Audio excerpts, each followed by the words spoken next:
Hai guys, welcome back to my YouTube channel Omedeto Film. Gimana kabarnya? Semoga sehat dan selalu semangat ya guys. Sebelum kita membahas alur cerita film The Old Guard, jangan lupa untuk subscribe, like, komen, dan share ya guys, agar channel YouTube ini bisa berkembang. Dan jangan lupa bunyikan lonceng notifikasinya agar kalian bisa mendapatkan update dari channel ini. Oke guys? Assalamualaikum warahmatullahi wabarakatuh. The Old Guard adalah film yang mengisahkan sekelompok prajurit bayaran rahasia. Mereka memiliki kemampuan dan kekuatan untuk hidup abadi. Tujuan kelompok ini adalah untuk melindungi dunia. Hal ini sudah berlangsung selama ratusan tahun. Pemimpin prajurit bayaran ini bernama Andy, yang diperankan oleh Charlize Theron. Dia adalah perempuan kuat yang sudah melihat banyak pengalaman dan disegani anggotanya. Terjadilah masalah ketika kemampuan hidup abadi mereka terbongkar dalam sebuah misi.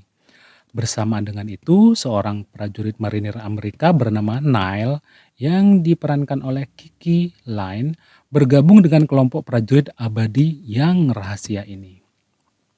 Kemampuan hidup abadi itu kemudian menjadi incaran pihak-pihak yang ingin mengeksploitasi kekuatan demi keuntungan pribadi. Dalam kondisi seperti itu, Andy dan Nile lah yang bisa melindungi anggota lain dari niat jahat tersebut. Dalam upaya keduanya bahu-membahu untuk menolong anggota lainnya. Oke guys, kita mulai alur cerita film The Old Guard.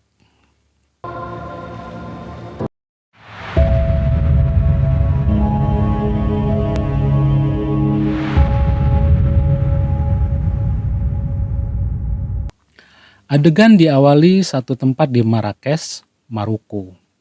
Booker menemui Andy, pemimpin dari tim prajurit abadi mereka. Bentar. Namanya kok mirip-mirip kalau kita mau ke belakang ya guys. Oke deh, lanjut ya. Booker menawari Andy pekerjaan membebaskan sandera di Sudan Selatan yang ditawan milisi. Si pemberi pekerjaan itu adalah James Copley, seorang mantan agen CIA Amerika yang pernah memakai jasa mereka dulu. Pada awalnya, Andy menolak tawaran itu karena takut rahasia keabadian mereka yang gak bisa mati terbongkar. Tim mereka terdiri dari Andy, si pemimpin, Joe, Nicky, dan Booker. Mereka berempat adalah manusia abadi. Mereka berkumpul di hotel dan bersenda gurau melepas kangen karena sudah setahun tak saling bertemu. Sesaat kemudian, Andy dan Booker menemui Copley. Tugas mereka membebaskan sandera yang ditawan milisi di Sudan Selatan. Setelah membahas pekerjaan tersebut, akhirnya mereka setuju menerima pekerjaan tersebut demi kemanusiaan. Scene cerita film selanjutnya, mereka terbang ke Sudan Selatan. Sesampainya di sana mereka bergerak cepat. Para penjaga milisi mereka lumpuhkan. Semua ruangan ditelusuri untuk mencari keberadaan tawanan yang terdiri dari anak-anak. Sampai akhirnya mereka menemukan ruang bawah tanah.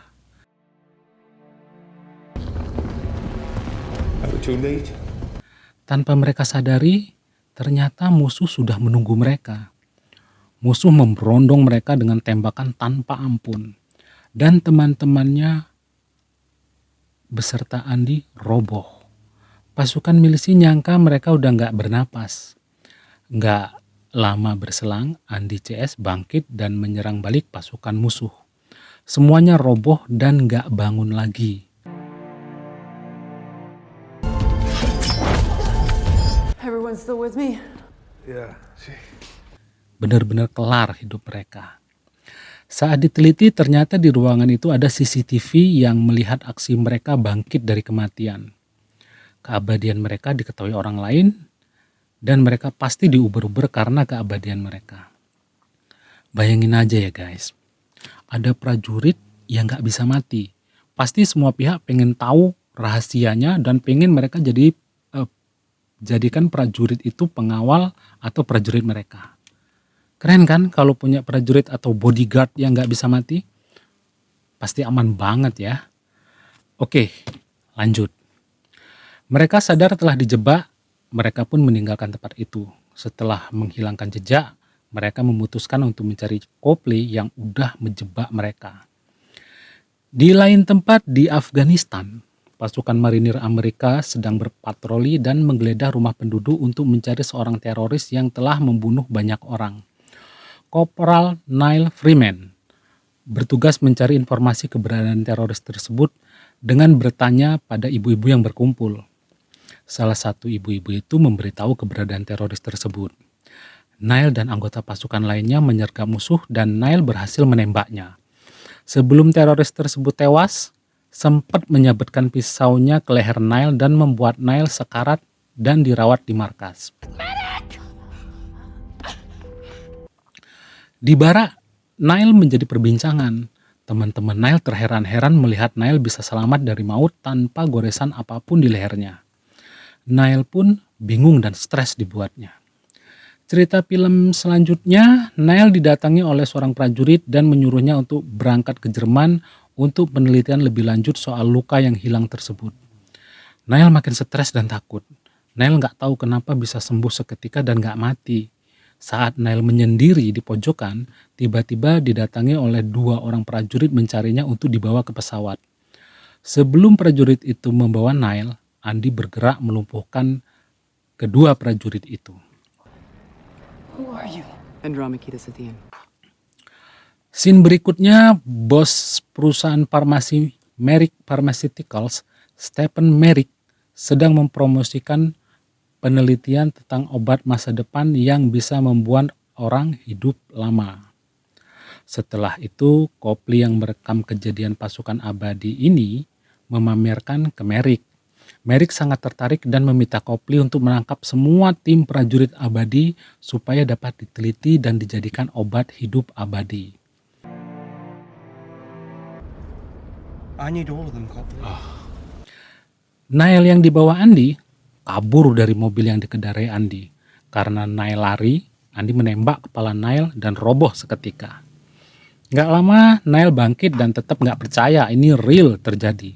Lebih-lebih, Neil sempat menikam Andy, tapi gak ngaruh apa-apa. Me. I did. I need you to get back in the car, please.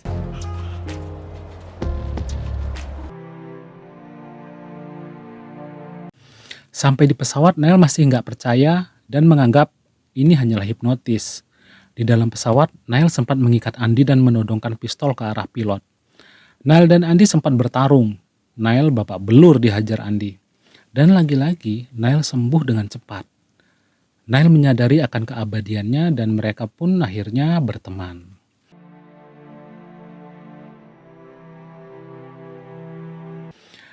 Andy membawa Neil ke Paris, Prancis, ke rumah persembunyian para prajurit abadi. Mereka ngobrol tentang pengalaman menjadi prajurit abadi. Karena keasikan ngobrol, akhirnya mereka semua tertidur.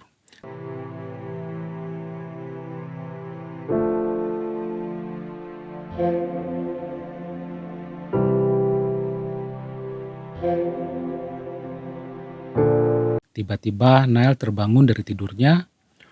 Semua pun kaget dan ikut terbangun. Neil bermimpi melihat seorang wanita yang tenggelam di laut. Nikki menjelaskan bahwa wanita itu adalah Queen, sahabat pertama Andy. Dulu banget Andy dan Queen selalu bersama. Mereka bersama-sama berperang dan saling bahu-membahu sampai akhirnya mereka tertangkap di London karena dituduh sebagai tukang sihir. Mereka disiksa dan digantung berkali-kali. Karena nggak mati-mati, akhirnya Queen dimasukkan ke patung besi dan ditenggelamkan ke laut. Sementara Andy berhasil meloloskan diri. Andy dan kawan-kawan sempat mencarinya ke laut, tapi Queen nggak ditemukan sampai hari ini. Yourself. I lost a soldier. She's lived with that guilt ever since. But she blames Saat asik ngobrol ini, diam-diam pasukan Copley berusaha menyergap mereka. Andy dan Neil yang kebetulan berada di luar rumah berusaha membantu kawan-kawannya. Joe dan Nikki tertangkap, sementara Booker terkena granat dan luka parah. Pasukan musuh masih memburu mereka. Andi menyerang mereka dan akhirnya pasukan musuh bisa dilumpuhkan oleh Andi seorang diri. Dalam pertempuran itu, Andi terkena tikaman pisau musuh. Mereka bertiga berhasil selamat dan kabur. Mereka bertiga sementara bersembunyi di pertambangan yang udah nggak digunakan lagi. Andi yang ditikam pisau merasa lukanya nggak sembuh-sembuh. Dia mulai heran kenapa bisa kayak gini. Sementara Nile dan Booker hasil asik ngobrol maksudnya, Andi pergi membeli obat luka.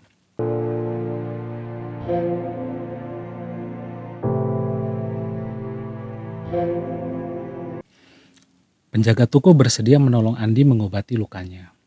Andi mulai menyadari keabadiannya mulai hilang. Ada saat di mana seseorang yang abadi kehilangan keabadiannya. Andi merasa dia akan seperti itu. Di scene berikutnya, Joe dan Nikki dibawa musuh ke dalam pesawat. Mereka dipertemukan dengan Merrick. Merrick ingin memastikan keabadian mereka dengan cara menikam Joe bertubi-tubi. Dan Joe sembuh dengan cepat. Mereka dibawa ke lab untuk penelitian. Copley mulai nggak suka cara Merrick yang memperlakukan mereka dengan kejam.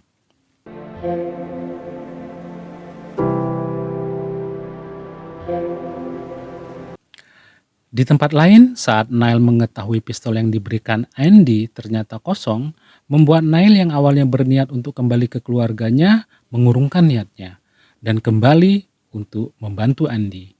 Dia ingat Booker memberikan pistol kosong itu kepada Andy sebagai senjata untuk menyerang musuh.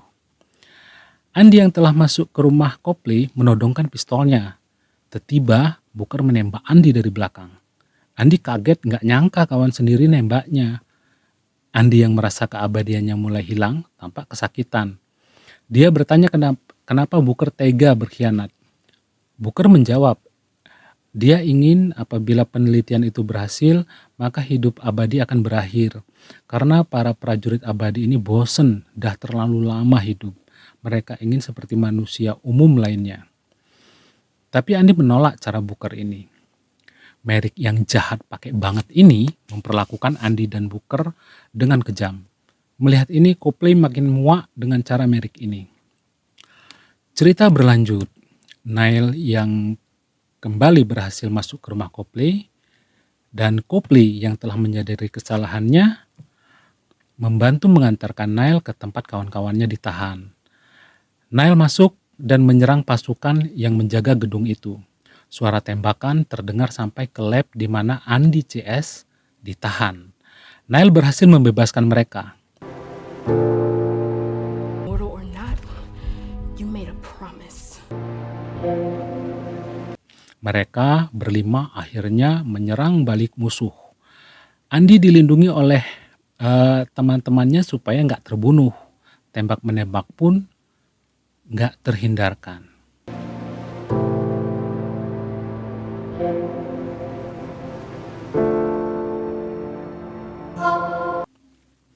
Andy yang terbiasa berperang dan selalu di depan akhirnya ikut menyerang musuh sendirian tanpa pengawalan. Akhirnya mereka menuju ruang Merrick yang dijaga ketat. Pertempuran berlanjut sampai semua musuh bertumbangan.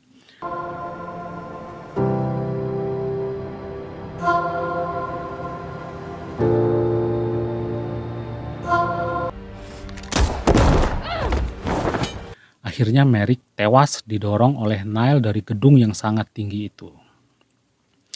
Setelah semua berakhir, Andy, Joe, dan Nikki membahas pengkhianatan Booker. Akhirnya mereka memutuskan bahwa mereka nggak akan menemui Booker selama 100 tahun.